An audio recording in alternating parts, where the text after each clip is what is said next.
I still remember that night in New York like it never ended, like time froze just to watch me break, and even now I can hear my father's voice echoing in my head as I stood at the long dining table, my hands clenched, my chest tight, and I asked, "Why am I even here?" And my father, Robert Carter, didn't look at me at first. He just took a slow sip of his drink and said, "You're here because I wanted to make something clear tonight." And Ryan leaned back in his chair with that smug smile and added, "Yeah, Jason, just listen for once." And I turned to him, my jaw tightening. "You've been waiting for this, haven't you?" And he shrugged. "Not my fault you kept messing up." And I looked at my mother, Linda Carter, hoping, just hoping, she would say something, anything, but she kept her eyes down, her fingers wrapped around her glass like I wasn't even there, and that silence already felt heavier than anything else. So I forced my voice steady and said, "Dad, if this is about the business deal, I told you Marcus manipulated those numbers." And Marcus Reed chuckled softly from the side, crossing his legs like he owned the room. "Still blaming others, Jason? That's your biggest problem." And I stepped forward, anger rising. "You lied and you know it." And my father slammed his hand on the table, making everything shake. "Enough." And the room went quiet instantly, and then he looked straight at me, cold, distant, like I was a stranger. "I'm tired of your excuses." And I felt something crack inside me, but I still tried. "I worked for that company, I gave everything." And he cut me off. "You embarrassed this family." And Ryan added under his breath. Finally someone said it, and I snapped at him. "You think you're better than me?" And he smirked. "I don't think I know." And I laughed bitterly, shaking my head. "You've never done anything on your own." And my father's voice dropped lower, more dangerous. "This isn't about Ryan, this is about you failing again." And I swallowed hard, my throat burning. "So that's it? One mistake and I'm nothing?" And Marcus leaned forward slightly, his tone smooth.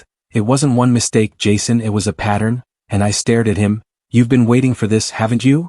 And he didn't deny it, just smiled faintly, and that told me everything. And then I turned to my mother again, my voice softer now, almost breaking. "Mum, say something." And she finally looked up, but only for a second before looking away again, and that hurt more than anything, and I whispered, "So you agree with them?"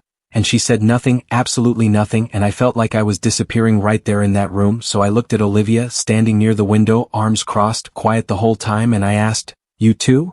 And she hesitated just for a second and then said, "Jason, this isn't the time." And I laughed quietly, empty. "There was never a time, was there?" And she didn't answer. And that silence hit me harder than any insult. And then my father stood up slowly, adjusting his suit like this was just another business meeting, and he said, "I've made my decision." And my heart started pounding because something in his tone told me this was it, and he looked straight at me and said the words that would follow me forever, "You are no longer my son." And for a moment, I couldn't breathe, I couldn't think, I just stood there staring at him like I didn't understand the language he was speaking. And I forced out, "What did you just say?" And he didn't hesitate, didn't soften. "You heard me?" And I shook my head slowly, stepping back. "You don't mean that." And Ryan laughed lightly. "He does." And I snapped at him, "Shut up." And my voice cracked, and that only made it worse, and I looked back at my father, desperate now. "You can't just throw me away like this." And he replied coldly, "Watch me." And I felt my hands trembling, so I clenched them tighter, trying to hold myself together.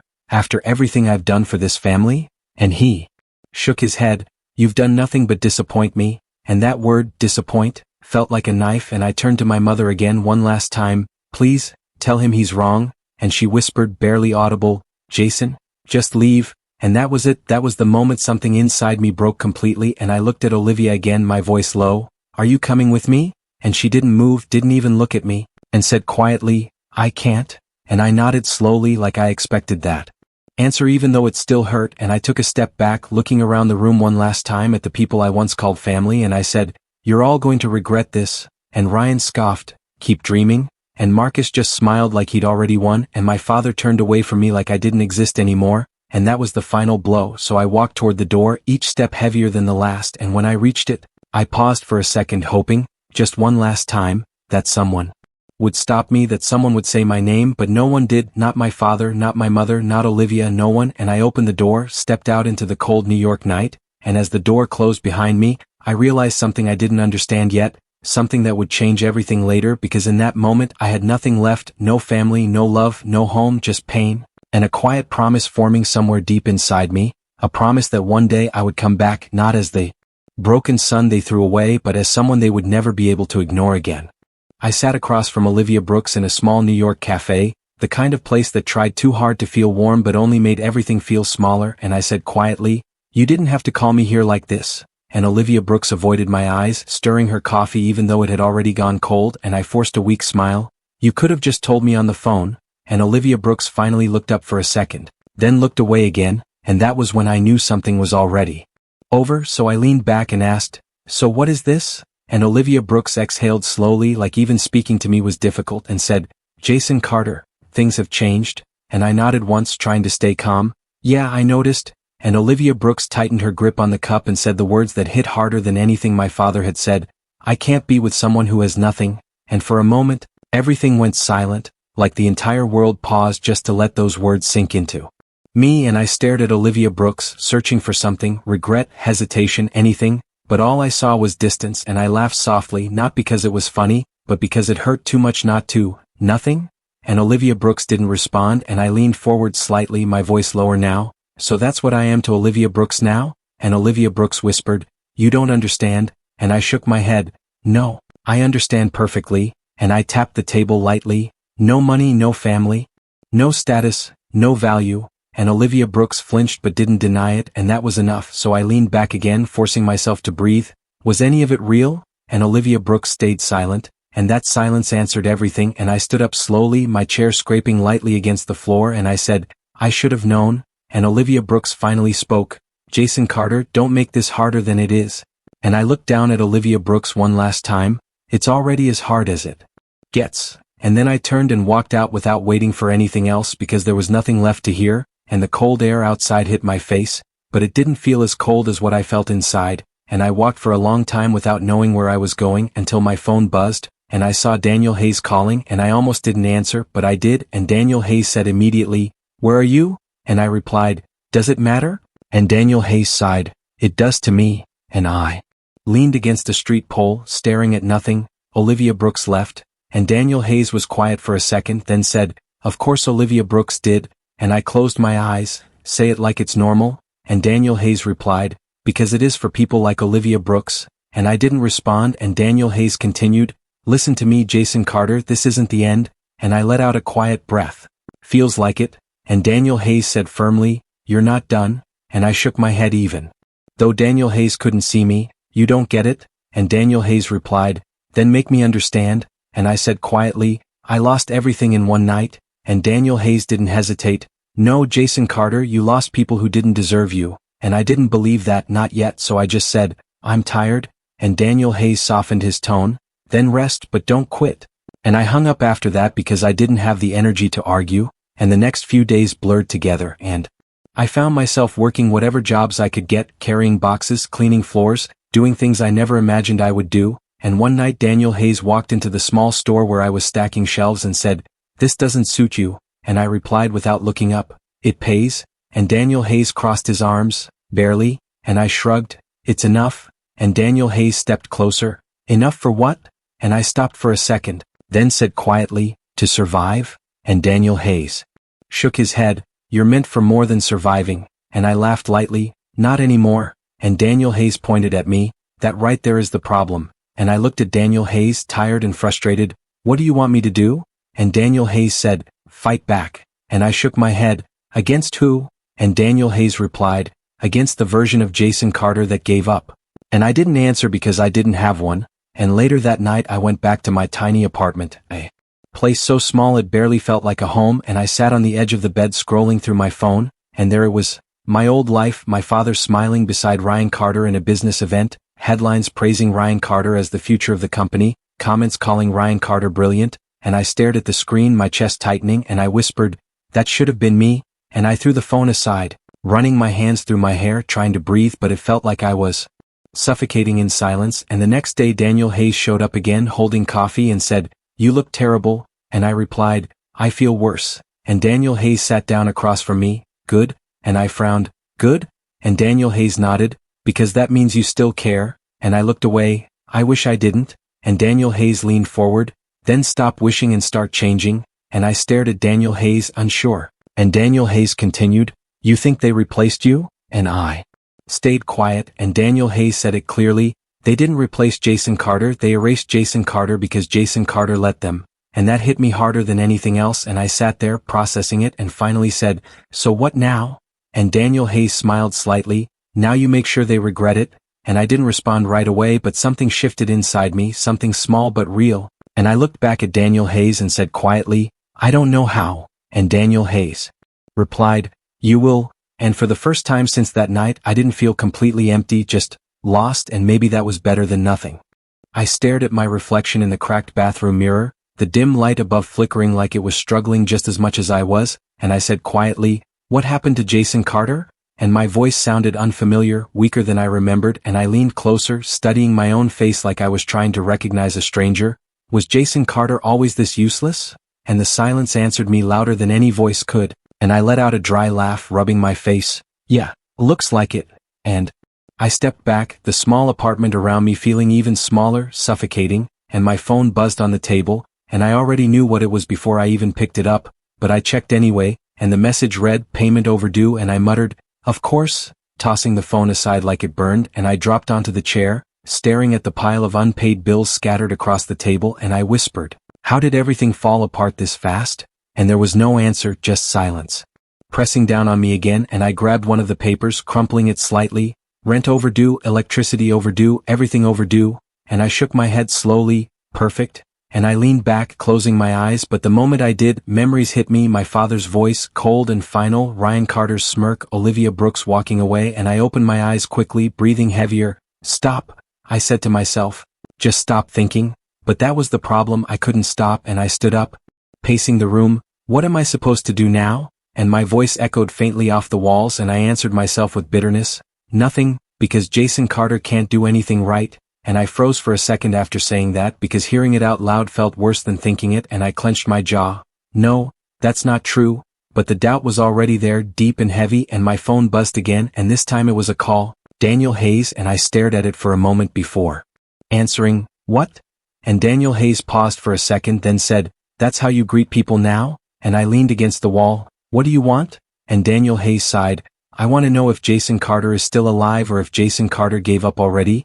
And I scoffed, feels like both, and Daniel Hayes replied firmly, I'm serious, and I closed my eyes again, I'm tired, Daniel Hayes, and Daniel Hayes said, then rest but don't quit, and I shook my head even though Daniel Hayes couldn't see me, you don't understand, and Daniel Hayes didn't hesitate, then explain it, and I exhaled slowly, I wake up every day and it's worse than the day before, and Daniel Hayes asked, worse how? And I looked around my empty apartment, because every day proves that Jason Carter really has nothing left, and Daniel Hayes stayed quiet for a second, then said, wrong, and I frowned, wrong? And Daniel Hayes continued, Jason Carter still has time, and I laughed quietly, time doesn't pay bills, and Daniel Hayes replied, time builds something better, and I rubbed my forehead, I don't even know where to start, and Daniel Hayes said, start by not talking about yourself like you're already finished. And I didn't respond because I didn't have an argument for that, and Daniel Hayes added, I'll come by later, and I said quickly, don't, and Daniel Hayes paused, why? And I looked down, because I don't want anyone to see me like this, and Daniel Hayes replied, softly, then change it, and the call ended after that, and I stood there for a long moment, staring at nothing again until my eyes landed on something in the corner, an old box I hadn't touched since I moved in. And I walked over slowly, crouching down, and I opened it, not expecting much, just more reminders of what I lost, but instead I found my old notebook, the one I used to carry everywhere, and I picked it up carefully like it was something fragile, and I sat back down, flipping it open, and the first page hit me harder than anything else, ideas, plans, sketches of things I once believed in, and I whispered, I forgot about this, and I turned the page and then another, and suddenly I wasn't thinking about bills or rejection letters or anything else, I was thinking about possibility again, and I said quietly, Jason Carter wrote all this, and for the first time in months I didn't feel empty, I felt something else, something sharper, something stronger, and I leaned forward, gripping the notebook tighter. So why did Jason Carter stop? And the answer came immediately, because Jason Carter believed what everyone else said, and that realization hit me like a shock, and I stood up suddenly, pacing again but this time faster.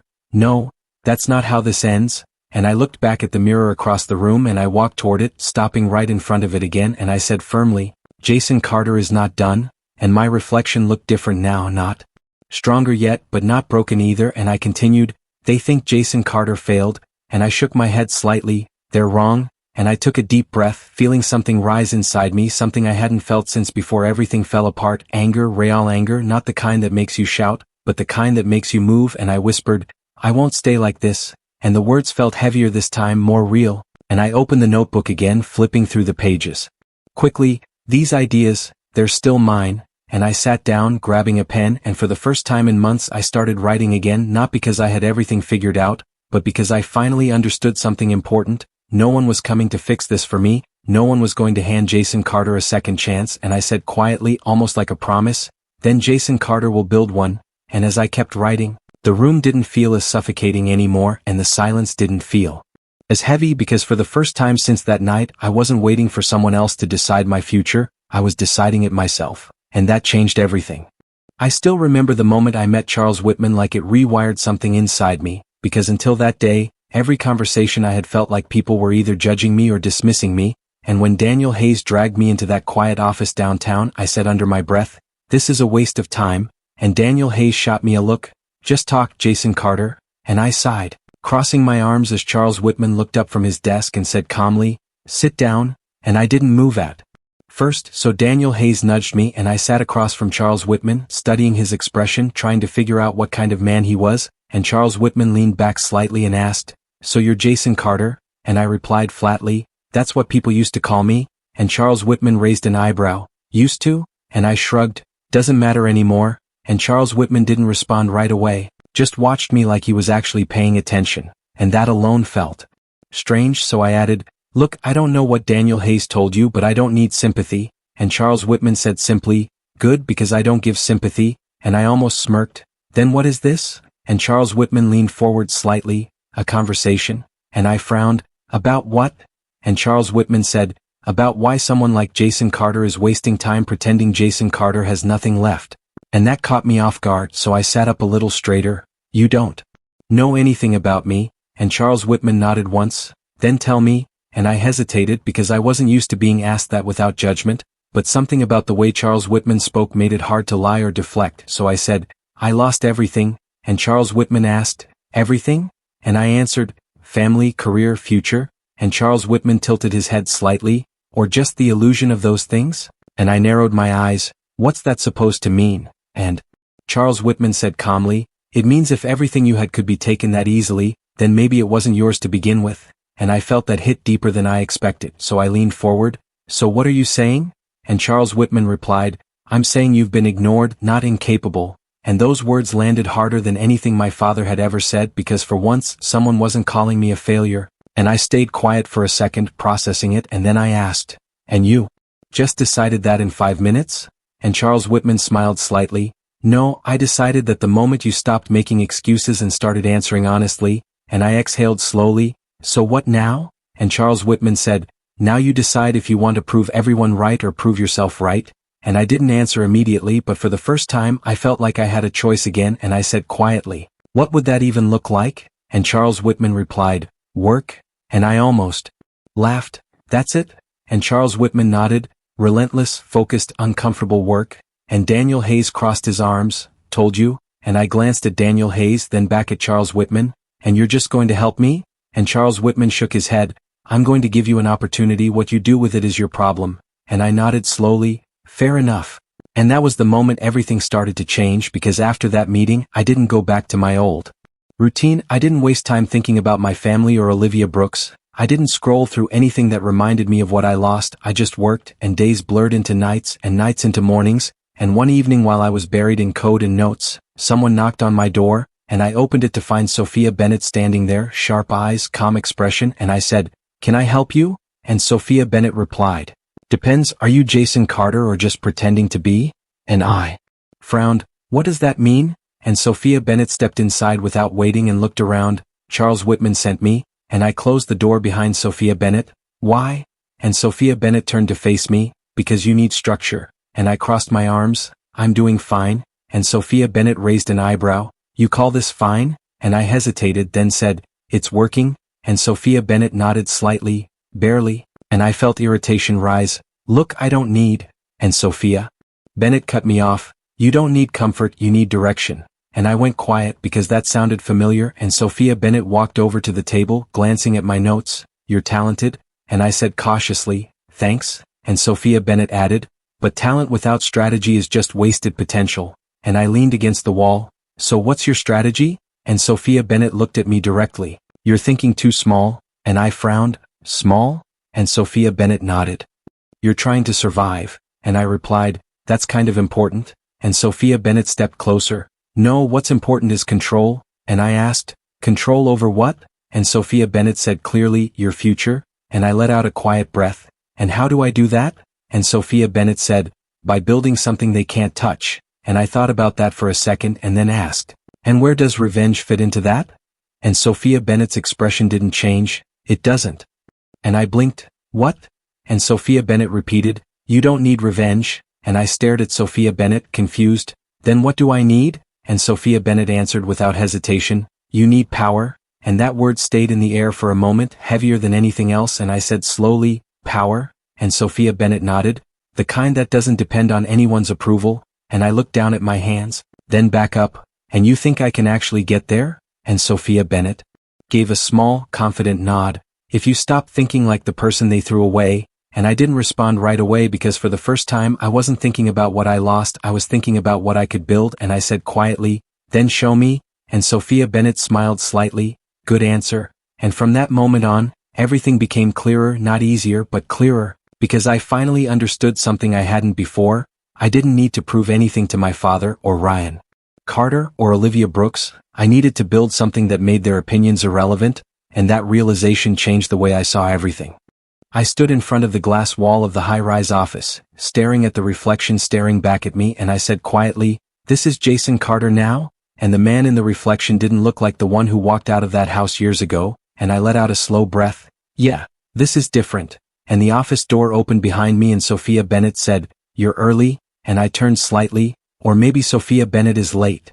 And Sophia Bennett smirked faintly, confidence looks good on Jason Carter, and I replied, it's not confidence, it's clarity. And Sophia Bennett walked closer, placing a file on the desk. Then let's see if Clarity signs this deal. And I glanced at the file, Apple. And even saying the name felt heavy, and Sophia Bennett crossed arms, nervous? And I shook my head slowly, no, just aware. And Sophia Bennett nodded, good, because awareness wins deals, not emotion.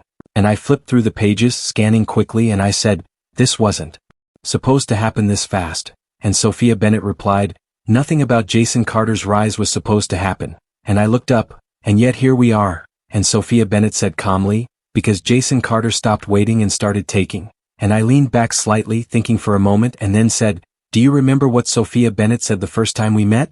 And Sophia Bennett tilted head slightly. Sophia Bennett says a lot of things, and I smiled faintly, you don't need revenge, you need power. And Sophia Bennett held my gaze, and now Jason Carter understands. And I nodded once, now Jason Carter lives it. And my phone buzzed on the desk, and I glanced at it, and the name made me pause for half a second, Robert Carter. And Sophia Bennett noticed immediately, not answering? And I picked up the phone, then set it back down, there's nothing to say. And Sophia Bennett didn't push further, just said, then focus. And I nodded, always. And a few hours later, I sat across a long polished table, executives watching, waiting, and one of them said, Jason Carter, this proposal is ambitious. And I replied calmly, so is Apple. And another executive leaned forward, why should we trust Jason Carter with this? And I met the question without hesitation. Because Jason Carter built everything from nothing without shortcuts. And silence followed for a moment. And then another voice said, that's not enough. And I leaned forward slightly. Then, watch what happens when it is. And the room stayed quiet again, but this time it felt different, like the weight had shifted. And after what felt like hours but was probably minutes, one of them finally said, we'll proceed. And I didn't react immediately, just nodded once, good. And when I walked out of that room, Sophia Bennett was waiting, and Sophia Bennett asked, well? And I handed over the signed document. It's done? And Sophia Bennett smiled slightly, of course it is. And I let out a quiet breath, that was the biggest risk yet. And Sophia Bennett replied, and the biggest reward. And I looked out at the city again. Years ago, Jason Carter couldn't even imagine this. And Sophia Bennett said, years ago, Jason Carter wasn't this person. And I stayed silent for a moment, letting that settle, and then said, do you ever think about how close it all came to ending? And Sophia Bennett looked at me carefully, every strong person has that moment. And I nodded slowly. Jason Carter almost stayed there. And Sophia Bennett replied, but Jason Carter didn't. And I turned slightly, because people like Charles Whitman and Sophia Bennett didn't let Jason Carter. And Sophia Bennett corrected calmly, Because Jason Carter chose not to stay down, and I smiled faintly, fair, and later that night I stood alone again, this time in a different place, a different life, and I looked at my reflection once more, clearer, sharper, stronger, and I said quietly, "You're not the same," and the reflection didn't argue, didn't hesitate, it just stood there, steady, and I added, "You're not the son they threw away," and I paused, then said, "You're the one they couldn't destroy," and my phone buzzed again, and this time it was Daniel Hayes, and I answered, "Yeah," and Daniel Hayes said immediately, "Tell me it's true," and I smirked slightly, "It's true," and Daniel Hayes laughed, "I knew it," and I leaned against the glass, "Jason Carter did it," and Daniel Hayes replied, "No, Jason Carter earned it," and I nodded once, "That too," and Daniel Hayes added, "So what now?" and I looked out at the city lights stretching endlessly, "Now Jason Carter keeps going," and Daniel Hayes said, "Good, because stopping now would be boring," and I laughed quietly, "Jason Carter doesn't do boring anymore," and after the call ended I stayed there for a moment longer, just breathing, just existing in a space I had built with my own hands, and for the first time in a long time I didn't feel like I was chasing something, I felt like I had arrived somewhere, and yet I knew this wasn't the end, it was just another beginning, and as I looked at the reflection one last time, I realized something simple but powerful. I didn't see the broken son, I didn't see the abandoned failure, I saw someone my past wouldn't even recognize, and that was enough. I stepped out of the black car and looked up at the New York skyline, and for a moment, everything felt familiar and distant at the same time, and I said quietly, "So this is where everything started?" And the driver asked, "You want me to wait, Jason Carter?"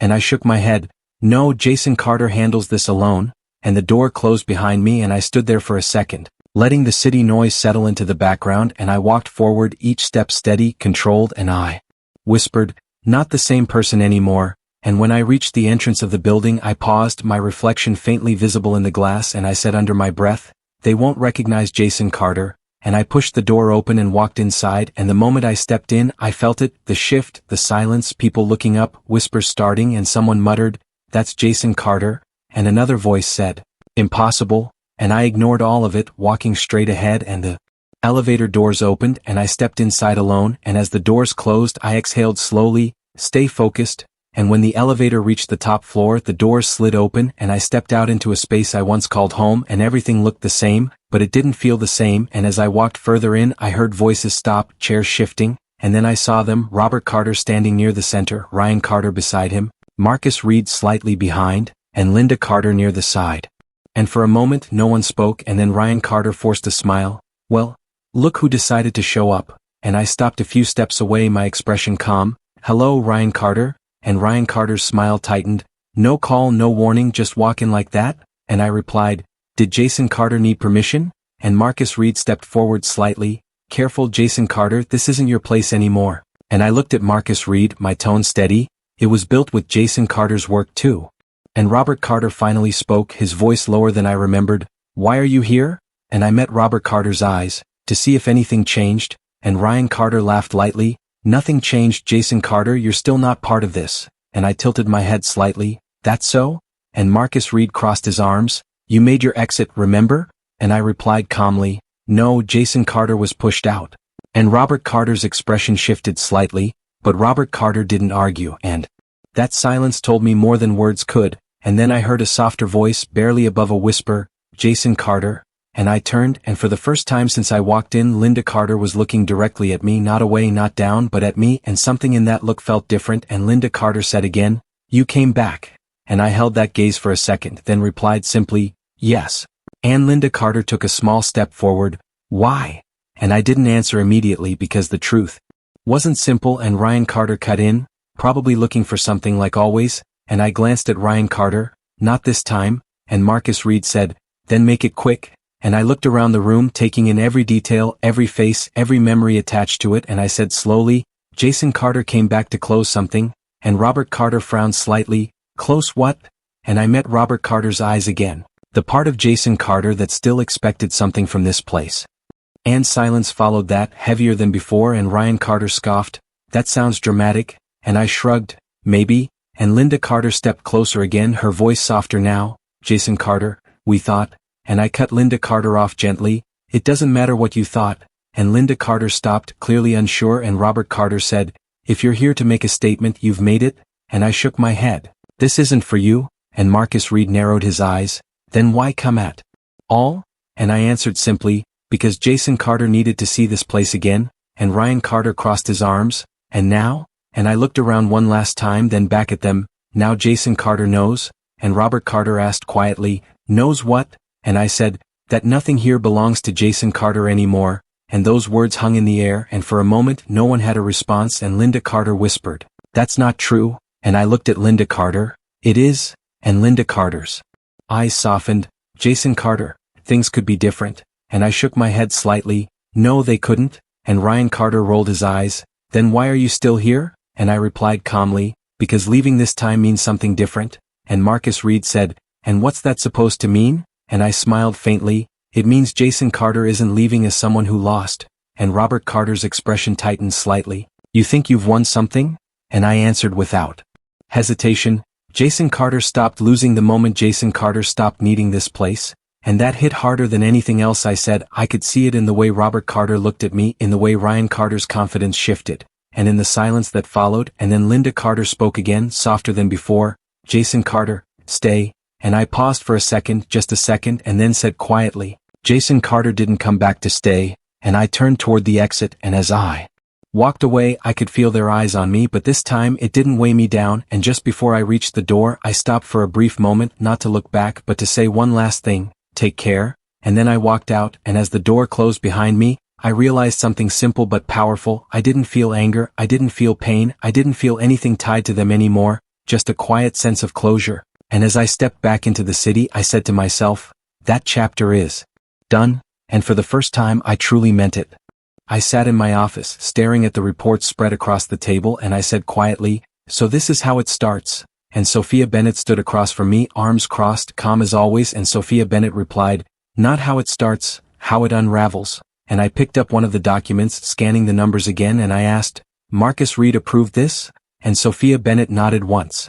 Marcus Reed didn't just approve it, Marcus Reed pushed it through, and I let out a slow breath. That's not a mistake, that's desperation. And Sophia Bennett tilted her head slightly, exactly, and I leaned back in my chair, and desperation leads to bigger mistakes, and Sophia Bennett added, which is exactly what's happening, and I set the file down, tapping the table lightly, so Marcus Reed finally cracked, and Sophia Bennett said, pressure does that, and I nodded slowly. Marcus Reed used to think Marcus Reed controlled everything, and Sophia Bennett replied, now Marcus Reed is trying to hold on to something already slipping, and I didn't say anything for a moment, just let that sink in, and then I asked, what about Ryan Carter? And Sophia Bennett picked up another file, sliding it toward me, Ryan Carter is worse, and I glanced at it, reading quickly, and I almost smirked, Ryan Carter signed off on this? And Sophia Bennett nodded, without understanding it, and I shook my head slightly, of course, and Sophia Bennett said calmly, Ryan Carter was never ready for that position, and I replied, Ryan Carter was never meant for it, and I looked up, meeting Sophia Bennett's eyes, Ryan Carter only had it because I didn't, and Sophia Bennett didn't argue, just said, and now Ryan Carter is losing it, and I leaned forward slightly, and Robert Carter? And Sophia Bennett paused for a second, then said, Robert Carter is trying to fix everything, and I raised an eyebrow, trying? And Sophia Bennett replied, failing, and I let out a quiet breath. That sounds about right, and Sophia Bennett stepped closer, placing another report in front of me, Robert Carter is losing control, and I stared at the paper, then said slowly, Robert Carter never loses control, and Sophia Bennett corrected calmly, Robert Carter already did, and I stayed silent for a moment, processing that, and then I said, so everything they built is falling apart. And Sophia Bennett nodded, piece by piece, and I leaned back again, looking at the ceiling for a second, and I said quietly, and Jason Carter is just watching, and Sophia Bennett studied me carefully, does Jason Carter want to do more than watch? And I thought about that for a moment, then shook my head, no, and Sophia Bennett raised an eyebrow slightly, no, and I looked back at Sophia Bennett, there's nothing to gain from interfering, and Sophia Bennett asked, not even satisfaction? And I answered honestly, there's no satisfaction left, and Sophia Bennett didn't respond. Immediately, just nodded once, and I added quietly, it doesn't feel like revenge, and Sophia Bennett said softly, what does it feel like? And I looked down at the reports again, then back up, it feels like nothing, and the room went quiet after that. And later that day I walked into a quiet restaurant, taking a seat near the window, and I didn't expect anything unusual, but then I heard a voice, Jason Carter, And I looked up and there was Olivia Brooks standing there, hesitant, uncertain, and I said flatly, "Olivia Brooks," and Olivia Brooks stepped closer slowly. "Can Olivia Brooks sit?" And I shrugged slightly, "If Olivia Brooks wants," and Olivia Brooks sat across from me, hands resting lightly on the table, and for a moment neither of us spoke, and then Olivia Brooks said quietly, "Jason Carter looks different," and I replied, "Jason Carter is different." And Olivia Brooks nodded slowly, "I can see that," and I leaned back slightly, "So why is Olivia Brooks here?" And Olivia Brooks hesitated, then said, "Because Olivia Brooks made a mistake," and I didn't react, just said, "That's obvious," and Olivia Brooks flinched slightly but continued, "Leaving Jason Carter was the wrong choice," and I looked at Olivia Brooks, studying the expression carefully, searching for something I used to feel, but there was nothing, and I asked, "And now?" And Olivia Brooks replied softly, "Now Olivia Brooks wants to fix it," and I let out a quiet breath. "Fix what?" And Olivia Brooks said, "Us," and I shook my head slowly, "There is no us," and Olivia Brooks leaned forward slightly, "Jason Carter please," and I cut Olivia Brooks off calmly, "There's nothing to fix," and Olivia Brooks looked down for a second, then back up, "Jason Carter doesn't feel anything?" And I answered honestly, "No," and that word hung heavier than anything else, and Olivia Brooks whispered, "Not even anger?" And I shook my head, "Not even that," and Olivia Brooks's eyes softened. "Then what does Jason Carter feel?" And I said quietly, "Nothing," and the silence after that was different, not tense, not emotional, just empty, and Olivia Brooks looked at me for a long moment, then said softly, "I thought Jason Carter would hate Olivia Brooks," and I replied calmly, "That would mean Olivia Brooks still matters?" And Olivia Brooks's expression shifted, and I could see the realization hit, and Olivia Brooks whispered, "So that's it?" And I nodded once, "That's it," and Olivia Brooks sat there for a second longer, then stood up slowly, "I understand," and I didn't respond, just watched as Olivia Brooks walked away, and even then I didn't feel anything, no regret, no satisfaction, just silence, and as I sat there I realized something simple but powerful. I didn't need revenge, I didn't need to destroy anything they built, because the truth was already clear. Everything was falling apart on its own, and I wasn't part of that anymore, and for the first time I understood what real power felt like. It wasn't loud, it wasn't aggressive, it was quiet, controlled, and completely detached, and as I stood up and walked out of the restaurant I said to myself, "This is enough." And I meant it. I was reviewing a contract when Sophia Bennett walked in without knocking, and Sophia Bennett said calmly, "Jason Carter has visitors," and I didn't look up at first. "Schedule them," and Sophia Bennett replied, "Jason Carter didn't schedule this," and I paused, then asked, "Who?" And Sophia Bennett held my gaze, "Robert Carter, Linda Carter, and Ryan Carter," and for a second the room felt quieter than usual, and I set the pen down slowly, "Send them in," and Sophia Bennett nodded once and stepped aside, and when the door opened I saw them standing there, not the way I remembered, not confident, not untouchable, just uncertain, and I said evenly, "Come in," and Robert Carter stepped forward first, his posture lower than I had ever seen, and Ryan Carter followed, avoiding my eyes, and Linda Carter stayed slightly behind, and I gestured toward the chairs, "Sit," and they sat, but no one spoke immediately, and I broke the silence. "So what does Jason Carter owe this visit?" And Robert Carter cleared his throat, "We need to talk," and I leaned back slightly, "Then talk," and Robert Carter hesitated, then said, "Things are complicated," and I raised an eyebrow, "That's one way to say it," and Ryan Carter finally spoke, "Jason Carter already knows what's happening," and I looked at Ryan Carter, "Then Ryan Carter should know this isn't a surprise," and Linda Carter whispered, "Jason Carter?" and I glanced at Linda Carter, "Say what you came to say," and Robert Carter exhaled slowly, "We made mistakes," and I stayed silent, waiting, and Robert Carter added, "Big ones," and I nodded slightly, "That's clear," and Robert Carter looked down for a moment, then back up, "We need help," and the room went quiet again, and I asked calmly, "Help with what?" And Ryan Carter answered quickly, "The company is collapsing," and I tilted my head slightly, "And Jason Carter is supposed to fix that?" And Ryan Carter said, "Jason Carter is the only one who can," and I let out a quiet breath, "Interesting," and Robert Carter leaned forward slightly, "Jason Carter built something we can't ignore," and I replied, "That's true," and Linda Carter said softly, "We didn't see it before," and I looked at Linda Carter for a second, then back at Robert Carter, "And now?" and Robert Carter's voice dropped, "Now we see it clearly," and I asked, "And what exactly does Robert Carter want?" And Robert Carter hesitated, then said the words I once waited years to hear, "I was wrong." And for a moment, everything felt still, and I looked at Robert Carter carefully, searching for something in that statement, but it didn't hit the way I thought it would, and I said quietly, That's it? And Robert Carter frowned slightly. What do you mean? And I leaned forward. Jason Carter waited a long time to hear that, and Robert Carter nodded slowly. I know. And I shook my head slightly. No, Robert Carter doesn't. And Linda Carter whispered, Jason Carter please? And I raised a hand slightly. Let me finish. And the room went silent again, and I said clearly, Jason Carter stopped being your son the day you abandoned Jason Carter? And those words settled heavily between us, and Robert Carter's expression shifted. That's not. And I cut Robert Carter off calmly. It is. And Ryan Carter spoke. Jason Carter, we're trying to fix this. And I looked at Ryan Carter. Fix what? And Ryan Carter said, everything. And I shook my head. There is no everything anymore. And Linda Carter's eyes filled slightly. There has to be something left. And I looked at Linda Carter, my voice steady. There isn't? And Robert Carter said quietly, Jason Carter doesn't feel anything about this? And I answered honestly, no. And that word seemed to hit harder than anything else, and Ryan Carter leaned forward slightly. Not even anger? And I replied, not even that. And Robert Carter stared at me for a moment, then said, then why meet us at all? And I said simply, closure. And Linda Carter whispered, and now? And I leaned back. Now Jason Carter knows there's nothing left to close. And Robert Carter looked down again, his voice lower. We're asking for help. And I shook my head slowly, no. And Ryan Carter frowned, no. And I repeated calmly, no. And Robert Carter asked, that's it? And I nodded once, that's it. And silence filled the room again, heavier than before. And Linda Carter said softly, Jason Carter, please reconsider. And I stood up slowly. There's nothing to reconsider. And Robert Carter looked up. You'd really walk away like this? And I met Robert Carter's eyes. Jason Carter already did. And Ryan Carter stood as well, frustration showing. So that's how this ends? And I replied, this ended a long time ago. And Linda Carter stood last, her voice breaking slightly.